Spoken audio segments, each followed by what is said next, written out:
दोस्तों, सही और सटीक जानकारी के लिए आरुष फंडामेंटल्स में आप सभी का स्वागत है। बहुत हमारे सब्सक्राइबर बोल रहे थे स्मार्ट मीटर पे वीडियो बनाने का, स्मार्ट मीटर के डिस्प्ले पैरामीटर पे वीडियो बनाने का। तो देखिए, इंतज़ार की घड़ी खत्म हुई और स्मार्ट मीटर का रीडिंग अब आपके सामने है। तो स्मार्ट मीटर जो होता है उसको आप देखते ही पहचान जाएंगे, क्योंकि आपको लिखा मिल जाएगा स्मार्ट मीटर और बहुत कुछ है, आप इजीली पहचान पाएंगे। तो इसमें देखिए ऊपर में क्या क्या लिखा रहता है। देखिए, ये मीटर नंबर हो गया, जीपी करके है। उसके नीचे में देखिए सिंगल फेज 2 वायर करके है। 3 फेज सिंगल फेज मीटर होता है, तो ये सिंगल फेज है, आप इसे इजीली पहचान लेंगे। इसका देखिए यहाँ रेटिंग दिया हुआ है 10 से 60 एम्पियर। मीटर क्या होता है? एक तराजू होता है, तो तराजू का एक कैपेसिटी होना चाहिए ना, जो कितना किलो तक माप सके। उसी तरह मीटर का भी होता है। तो 60 एम्पियर तक अगर करंट आएगा तो माप पाएगा, उससे ज़्यादा आएगा तो कुछ टॉलरेंस लिमिट होता है, लेकिन बहुत ज़्यादा करंट आएगा तो ये ठीक से नहीं माप पाएगा, इसीलिए तो 3 फेज की ज़रूरत पड़ती है। इसके अलावा अगर आप देखेंगे तो ये डिस्प्ले होता है, यहीं एलसीडी डिस्प्ले जो है इसी पे आपको डिस्प्ले होता है। तो इसको हम थोड़ा सा अगर हम बड़ा करके देखें तो ये डिस्प्ले चेक है। डिस्प्ले चेक में देखिए सारा पैरामीटर ये दिखा देता है, जो ये क्या क्या आपको दिखा सकता है। तो इसमें देखिए ये मैग्नेट का सिंबल जो है, मैग्नेट का सिंबल अर्थात मैग्नेट से अगर कोई टेम्पर करेगा तो ये डिटेक्ट कर लेगा और ये सिंबल ब्लिंक करने लगेगा। और ये तो स्मार्ट मीटर है, ये आपको बता भी देगा कंपनी को डेटाबेस में भेज के। उसके बाद देखिए ये जो स्लॉट है ये सिम का है, ये देख रहे हैं ना, जीपीआरएस का जो सिंबल बना होता है, तो ये सिम का है। ये कम्युनिकेट जब करेगा तो वहाँ आप देखेंगे ये अर्थ सिंबल। देखिए जब अर्थ लोड रहेगा, अर्थ लोड के बारे में तो मैंने बहुत सारा चीज़ बता दिया है पहले भी। तो अब सिंपल ये सोचिए, जो स्मार्ट मीटर और जनरल मीटर में बस यही फ़र्क होता है, ये मीटर जो है कम्युनिकेट भी करता है, वो मीटर कम्युनिकेट करता नहीं था, वहाँ जाके आपको देखना पड़ता था। बस ये समय समय पे डेटा भेज देगा ये मीटर, यही अंतर है। इसके अलावा अगर आप देखेंगे तो देखिए यहाँ चारों क्वाड्रेंट का पावर सप्लाई दे देगा। यहाँ सारा आपको रीडिंग दिखाएगा, वो रीडिंग का जो भी पैरामीटर है वो यहाँ दिखाएगा। और सबसे एक महत्वपूर्ण जो है वो देखिए ये है ब्रेकर का सिंबल। तो ये ब्रेकर का सिंबल क्या मतलब हुआ? अगर आपकी लाइन चालू है तो ये आपको इस तरह दिखाएगा, मतलब लाइन कनेक्टेड है। और जब आपका रिचार्ज खत्म हो जाएगा और जब आपका विद्युत संबंध विच्छेद हो जाएगा तो उस केस में ये सिंबल ऐसे हो जाएगा। अर्थात देखिए ये सर्किट ये जो है ये कट गया तो आपकी लाइन कट जाएगी, तो इसीलिए ये दोनों इसी सिंबल से दिखाएगा। इसके अलावा आप देख रहे हैं यहाँ बैटरी का साइन है, जब लाइन नहीं रहती है तो बैटरी पे भी आप रीडिंग देख सकते हैं। उसके बाद ये फॉरवर्ड बैकवर्ड का है।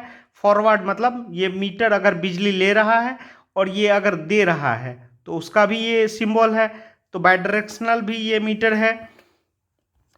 इसके अलावा देखिए ये पुश बटन है। पुश बटन में जब आपको ऑटो मोड रीडिंग लेना होगा, एक बार पुश करके छोड़ दीजिए, ऑटो मोड रीडिंग आ जाएगा। उसके बाद देखिए इसमें 4 एलईडी है। जनरली सिंगल फेज में आप देखते हैं 1 एलईडी होता है, लेकिन इसमें 4 है।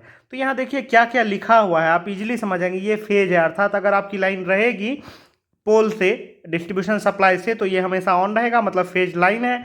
ये कैलिब्रेशन के लिए है। जनरली ये कैलिब्रेशन वाला ही आपको जनरल मीटर में रहता है। और यहाँ आप देख रहे हैं ये क्या है, ये है 3200 इम्पल्स पर KWH, अर्थात 3200 बार अगर ये ब्लिंक करेगा तो 1 यूनिट आपका होगा। इसके अलावा देखिए ये आपका सिग्नल के लिए है, जो कम्युनिकेशन सिग्नल के लिए। उसके बाद जब डेटा आपको ट्रांसमिट होता है, रिसीव होता है, उसके लिए ये है। और ये जो है 3G वाला मीटर है, मतलब सिम इसमें 3G लगा हुआ है, इसलिए अगर आप देखेंगे तो यहाँ देखिए IMEI भी लिखा हुआ है, सिम का, सिम स्लॉट जो है उसका। तो आजकल तो बिहार में जो है 4G अब लगने लगा है, रिलायंस जियो का और एयरटेल का लगने लगा है, जो कम्युनिकेशन बेहतर ढंग से हो। तो चलिए हम लोग ऑटो मोड रीडिंग देखते हैं इसमें। तो सबसे पहले देखिए ये जो दिखा रहा है आपको, ये दिखा रहा है जितना KWH रीडिंग हुआ है वही KWH रीडिंग देखिए दिखा रहा है यहाँ।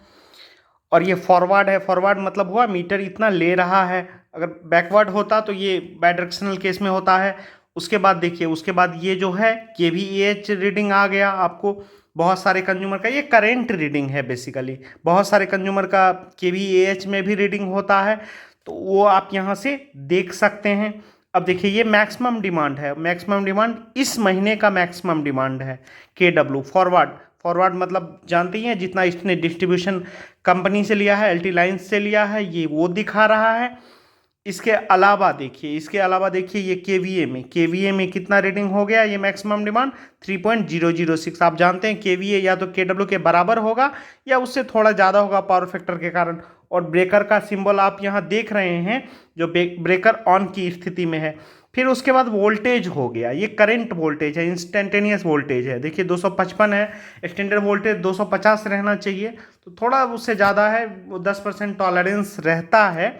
उसके बाद जो है करंट दिखाएगा। दोस्तों मैंने ही सबसे पहले बताया था, जो फेज करंट और न्यूट्रल करंट, पी मतलब यहाँ हुआ फेज करंट और न्यूट्रल करंट अगर आपके मीटर में बराबर है तो मीटर का कनेक्शन सही है। ये आपको और कहीं नहीं मिलेगा, मैंने ही सबसे पहले बताया था। उसके बाद तो अब बहुत सारे चैनल बनाने लगे। देखिए फेज करंट और न्यूट्रल करंट दोनों बराबर है, इसका मतलब इस मीटर का कनेक्शन ठीक है। कोई भी तरह का मीटर रहे, आप एक चीज़ देख के आप समझ सकते हैं आपके मीटर का कनेक्शन सही है या गलत है। तो फेज और न्यूट्रल करंट ये मीटर दिखा दिया, और उसके बाद फिर से जो है वही रीडिंग ये शुरू हो गया, आप देख रहे हैं। तो इसमें और ज़्यादा पैरामीटर ये नहीं दिखाता है ऑटो मोड में। इसके बाद अगर हम लोग पुश मोड में देखेंगे तो वो भी मैं आपको रीडिंग दिखा देता हूँ। तो पुश मोड में देखिए सबसे पहले ये डिस्प्ले चेक आ गया, उसके बाद RSSI। तो इसमें देखिए RSSI मतलब हुआ रिसीव सिग्नल स्ट्रेंथ इंडिकेटर, और ये है 13। इसके अलावा अगर आप देखिए तो इसमें देखिए सिम जो लगा हुआ है उसी का ये 3G यहाँ लिख के दिखा रहा है, और ब्रेकर का सिंबल तो आपने देखा ही, ये कनेक्टेड स्टेट में है। इसके बाद देखिए आया एरर कोड ERR0000 मतलब हुआ सब कुछ ठीक है। एरर कोड का डिटेल आप यहाँ देख सकते हैं। 00 मतलब हुआ ऑल गुड, 01 हुआ तो meter NIC communication failure, modem initialisation हो रहा है तो आपको जो है 02 बताएगा, सिम नॉट डिटेक्टेड 03 बताएगा, सिम इनवैलिड 04 दिखाएगा। तो आप देख सकते हैं टोटल 13 तरह का एरर कोड है 00 से लेके 12 तक। तो आप इसको रोक के आप डिटेल देख सकते हैं जो आपके मीटर में क्या आ रहा है। जनरली ऑल गुड ही रहता है, आपको ये ERR00 ही दिखेगा। उसके बाद देखिए वही करंट रीडिंग आ गया KWH और KVAH में। उसके बाद डेट आ गया, जिस डेट का ये रिकॉर्डिंग है। उसके बाद वो टाइम आ गया जब मैंने किया था। फिर आपको वोल्टेज आ गया, फिर फेज करंट आ गया, फिर न्यूट्रल करंट आ गया। उसके बाद ये करंट लोड है, ये KW है, ये करंट लोड है KW में।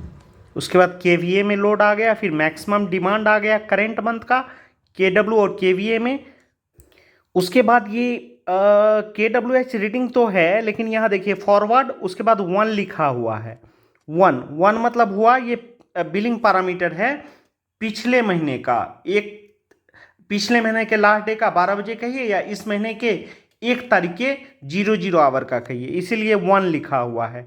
तो 1 से ही आप डिटेक्ट करेंगे। 2 लिखा रहता तो उससे पिछले महीने का, समझ गए। 1 लिखा है तो पिछले महीने के रात 12 बजे का, ऐसे भी कह सकते हैं जो इस महीने के 1 तारीख का है। तो ये बिलिंग पैरामीटर हो गया। बिलिंग पैरामीटर इसको बोलते हैं हम लोग। आपका जो बिल बनेगा ना, वो बिल भी इसी रीडिंग पे बनेगा, जब मंथली एक बार जब बिलिंग होता है। तो देखिए अक्टूबर का जो मैंने बिल निकाला, इसमें देखिए 1 तारीख का रीडिंग है ना 3871, मैंने बताया था ना इसी रीडिंग पे बनेगा। एक बार फिर से मीटर में मिला लीजिए, देखिए 3871 है। KWH रीडिंग के बाद देखिए मैक्सिमम डिमांड दिखा है, ये भी फॉरवर्ड 1 MD है। 1 मतलब हो गया पिछले महीने का जो मैक्सिमम डिमांड है। और देखिए वो मैक्सिमम डिमांड कब आया था, ये 2/9 में आया था। और इसके बाद देखिए फिर से, तो डेट के बाद देखिए ये टाइम दिखा दिया जो किस टाइम में ये मैक्सिमम डिमांड यूज हुआ था, 7:30 से 7 से 7:30 के बीच। फिर ये मीटर सीरियल नंबर है जो आप ऊपर भी देख रहे हैं।